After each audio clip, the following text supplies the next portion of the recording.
Hi, I'm Don Bishop, Executive Editor and Associate Publisher, AGL, Above Ground Level. On the line is Todd Schlekeway, Executive Director of the National Association of Tower Erectors. Todd has a presentation that he gives at conferences. When it comes to selecting tower crews, a question asked of wireless carriers is, who do you want building your network? Todd? Qualified contractors can do the work, the best quality work, and do the work safely because they have a proven track record. So we're really trying to drive home the point to the industry right now, with as busy as it is, that contractors really need to be vetted to make sure that they're qualified. And what better place to go than members of NATE, because when you're a member of NATE, you have access to all of the safety resources and best practices that help create that culture of safety internally within your own individual company. So that is kind of the message, that the overriding theme, that when I go out and give this message, or if a board member represents NATE, that we really try to drive home. And it's a message that's been very well received, and but it continues to be needed to reach more people and stakeholders in the industry. NATE offers partnerships. What's the nature of the partnerships that NATE offers? We focus safety standards and education. That's what we're about with NATE, and we want to partner with you. If you're a member company, you have access to everything we have to offer. You have an opportunity to be a part of our standing committees, attend educational sessions. You have access to members-only resources, members-only sections of our website. But we also want to partner with state wireless associations and make sure we feel we represent part of the equation that is essential, obviously, for wireless services to be delivered. And so we want to partner with other organizations, whether it be state wireless associations, CTIA, PCIA, the carriers, all the different players in the industry, the carriers, tower owners, contractors, the equipment manufacturers. We have resources that promote safety and can make this industry safer. Does NATE have a particular relationship with CTIA? CTIA's president, Steve Largent, spoke at the NATE convention in 2013. Steve is someone who commands a lot of respect in the industry, and I thought this quote really summarized the impact that tower construction and elevated workers have on the industry. And I thought it was very powerful, so I try to highlight this every chance we get, because there would be no wireless communication services without the efforts of the men and women working on tower site, conducting the LTE build-outs, doing the antenna and lining work. It's just, we were blessed to have Steve attend our show, and the message, we're always looking to get more involved with the carriers because they're a key part of this equation from a safety perspective. We always say everyone on the chain has a role to play when it comes to safety, and so I thought his quote was very powerful.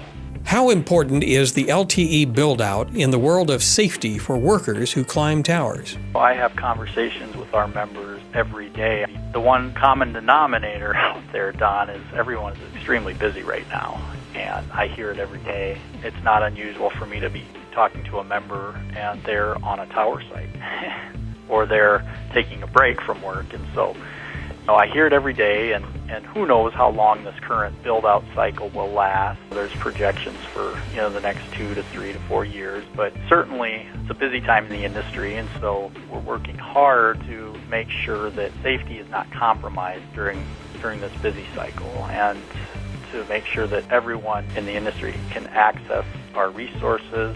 And a lot of these new companies springing up really need to pursue NATE so that they gain access to our best practices and our resources. Do you have any way of finding new companies? We get leads quite frequently, Don. I mean, members will pass on someone they met while doing a bid walk on a tower site project, for example.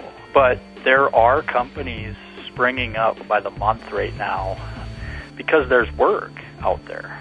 We're just being aggressive from the standpoint of getting in front of all the industry, attending all the industry trade shows, getting in front of the Wireless Association events, going to speaking engagements. But our best resource for finding the new companies and encouraging them to pursue NATE and a NATE membership is our own members, who are our best advocates. What role do the three elements of construction, price, quality, and schedule, play in safety? we believe there needs to be a balanced approach. You take away one leg of a stool and it's not going to stay up. It's going to fall over on one leg of a three-legged stool. So when talking about tower work, there's a price element to it, there's a quality, and then there's a schedule. What's the time frame? What is the deadline for that project's completion? And all three of those factors need to be working in sync with each other in order for a balanced approach, and what we feel in order for work to ultimately be conducted in a quality manner and safely on the site. For example, if you always go with the lowest price, the contractor who's going to take the lowest bid, well, maybe that's a good deal, but does that compromise safety and quality? Does that compromise the schedule and how quickly that project can be completed? And is that timeline realistic? And does the timeline impact safety? So we just feel, Don, there needs to be a balanced approach when it comes to tower construction work. And those are some of the elements of construction that need to be in sync with each other in order for work to be done in a quality manner and safely at the end of the day. You have a slide in your presentation that shows three individuals. One who looks to be outfitted as a tower worker, another as a general construction worker, maybe a home builder, and another carrying no tools or safety equipment who is wearing somewhat tattered overalls and a t-shirt, who looks to have engaged in some maintenance or excavation work of some kind. The slide asks, who would you hire? What does that slide represent? Every one of these individuals is probably trained in some profession and in some manner, but only the gentleman on the left is truly ready to work at elevated heights in a safe manner. And I guess it would represent proper training plus proper equipment plus proper attitude plus proper documentation equals lower risk equals proven performance.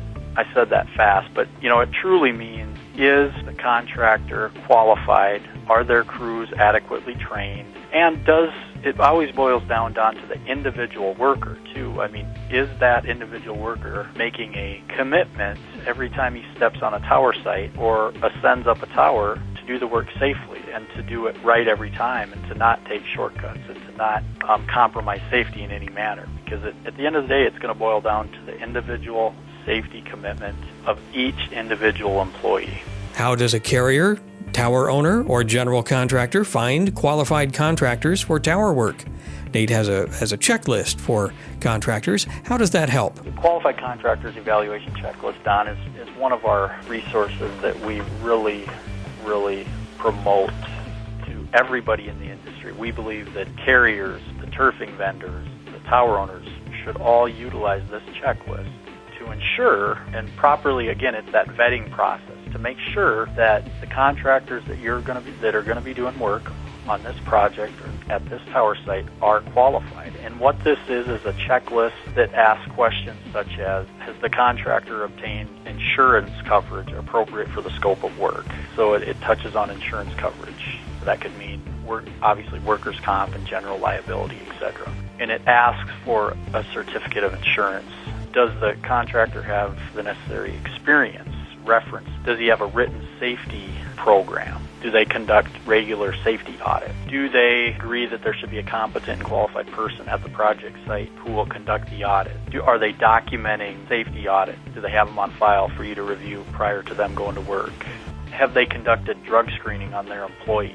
What does their orientation and training programs look like for their employees? Who trained them? Have they done a hazard assessment to determine what types of personal protective equipment and fall protection equipment are needed? Do they maintain OSHA 300 logs? And then one of the other big things is, does that contractor, are they going to utilize subcontractors to help out on this site, this project? If they do, they need to notify in writing that they plan to use subcontractors. And then will they stipulate that their subcontractors document the same checklist that they have to with this? And so it's very thorough, and it really separates the wheat from the chaff and is a great resource to utilize to try to ensure that the folks hired are qualified.